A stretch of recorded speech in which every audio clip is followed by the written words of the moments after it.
Have you ever observed a certain Pokemon and have pondered what it even was? Or what it might be based on? Well, we've all been in these situations before, so I've decided to dedicate minutes upon minutes of study to some of these Pokemon and their real-life counterparts, especially the ones which are heavily influenced by folklore and culture. Welcome to PokeLink. So, for today, I'll be looking at a certain evolutionary line which has significant connections to Japanese folk stories, and that evolutionary line being Bronzong's line. So first, let's delve into the details about both Bronzor and Bronzong, and then transition over to what they are actually based on. At first look, some people probably won't really understand what these two even are. Bronzor is a bluish, green, round piece of metal, and its evolution is a bell?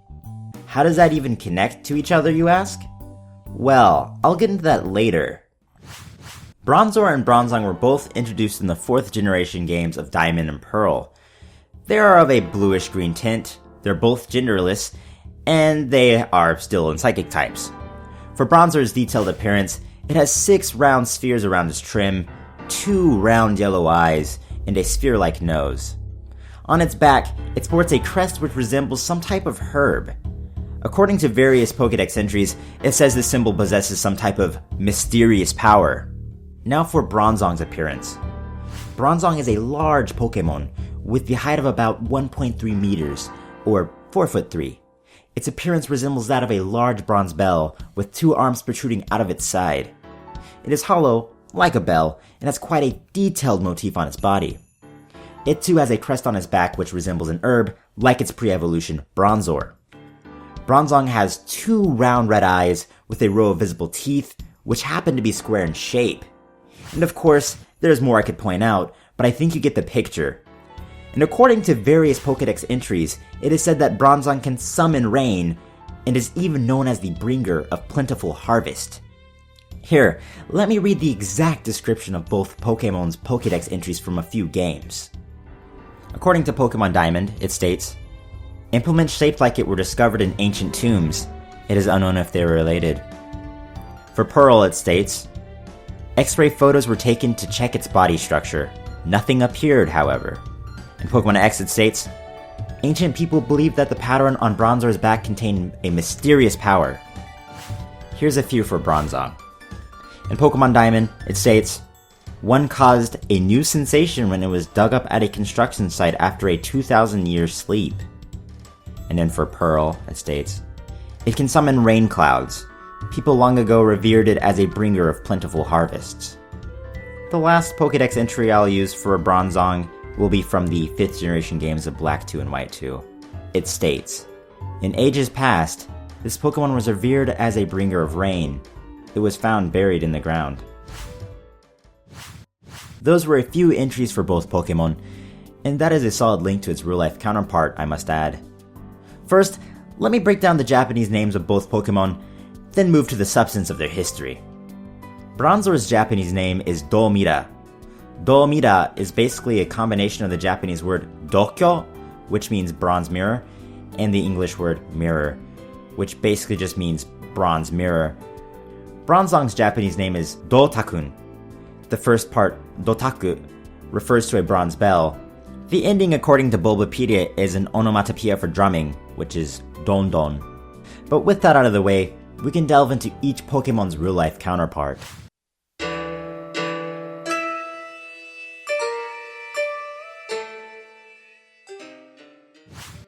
Both Pokemon have a deep connection to a specific part of Japanese history, this time period being the Yayoi period. The Yayoi period ranged from about 300 BC to about 250 AD, and it was one of the earliest years for Japan to make contact with mainland Asia, while also importing rice cultivation and many other forms of technology via the Korean peninsula. This importing of tech includes various forms of metallurgy, which became important in various areas. During this period, China had exported various items, like bronze swords, bronze bells, and bronze mirrors, which would become significant to the Yayoi people. So much, in fact, that these items were produced frequently, possibly for important rituals. In the regards of bronze mirrors, various East Asian countries at the time produced them. These mirrors were generally thought to obtain special powers, Therefore, many thought they should be covered when not in use. This is also the case in Japan. Plenty of these bronze mirrors were excavated in tombs of powerful people from the Yayoi and Kofun periods. And interestingly enough, bronze mirrors have been an important part of Shinto. Many Shinto shrines, as well as Buddhist temples, have old mirrors which have been passed down for generations. This really shows that these bronze mirrors were quite significant and were a symbol of power. As I said earlier, these ancient type of mirrors, called Shinjukyo in Japanese, originated in China. They generally had a detailed geometric pattern with images of certain deities. According to the Kyoto National Museum, these mirrors were produced in great numbers during the 1st century BC to 2nd century AD in China, usually with a 4 spirits pattern on it. This was around the same time as the Yayoi period in Japan. Since various of these bronze mirrors had inscriptions of the 4 spirits, which essentially represented the universe, and also had certain inscriptions listing various good things which would come to the owner, many prominent people got their hands on them, thus giving the idea that it had mysterious powers, like Bronzor's Pokédex entry states. Now, that was Bronzor's real-life counterpart.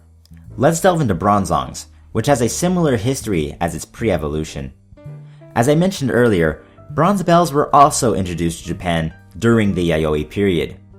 They are generally referred to as dotaku. Now, the thing about the Yayoi period was that it gradually became more of an agricultural society, and with this came changes to the society. So, once the bronze bells were introduced, it soon became an important symbol in many communities. Of course, there is speculation to why this is the case, but the most widely accepted is that these bronze bells were used for rituals to help with the harvests. Some researchers speculate that the Yayoi people used these bells as an object to pray for rain because of certain inscriptions with flowing water, boats, etc. And this can link to Bronzong's Pearl Pokédex entry. Another interesting link is that these bells were mostly found buried together on the slopes of mountains, away from villages. According to the Kyoto National Museum, some researchers say they were preserved in the ground so they could receive the Earth's energy while not in use. This is also related to Bronzong's Pokédex entry if you read them. Plus, parts of the Yayoi period are from around 2,000 years ago, so this all looks perfect. But how does a bronze mirror evolve into a bell? The answer lies in a collection of Japanese ghost stories called kaidan. In one of the stories called Kagemi to Kane, or Of a Mirror and a Bell in English, it claims that centuries ago, in a town called Muganyama, the priest of a temple wanted to make a large bronze bell. So they went ahead and asked the local women to donate their bronze mirrors for the bell. There happened to be one young woman, a farmer's wife to be exact, which presented a mirror which had been passed down from generations to generation. Moments after she gave the mirror away, she began to regret her decision, remembering what it meant to her. She held on to her selfish feelings, even considering to steal it back, though the chance never came, and she eventually grew even more unsatisfied and unhappy. Once all the mirrors had been contributed for the bell, they found out the one mirror would not melt. They tried countless of times, but it still did not melt. By the time, it was evident that the woman had regretted giving her mirror away. She had not presented this offering with all of her heart. Therefore, her selfish soul, which remained in the mirror, would not melt. Once everyone had heard the news, the woman became ashamed and angry, this leading her to write a farewell letter and then drowning herself. But what did the letter say? Something along the lines of, "When I am dead, it will not be difficult to melt the mirror and cast the bell, but to the person who breaks that bell by ringing it, great wealth will be given by the ghost of me." After she had killed herself, the bronze mirror melted, and the temple of Muganyama successfully casted their bronze bell. Unfortunately, information about the letter spread throughout town, and countless of folk marched up to the temple bell and continuously struck it with all their might in the hopes that the bell would break. The priests couldn't endure this behavior much longer, so they got rid of the bell by rolling it down a hill and into a swamp. There is more to this story, but that is the basic idea, thus giving us a solid reason to why Bronzor and Bronzong are related in a sense. and I hope this shines some new information about the two Pokemon.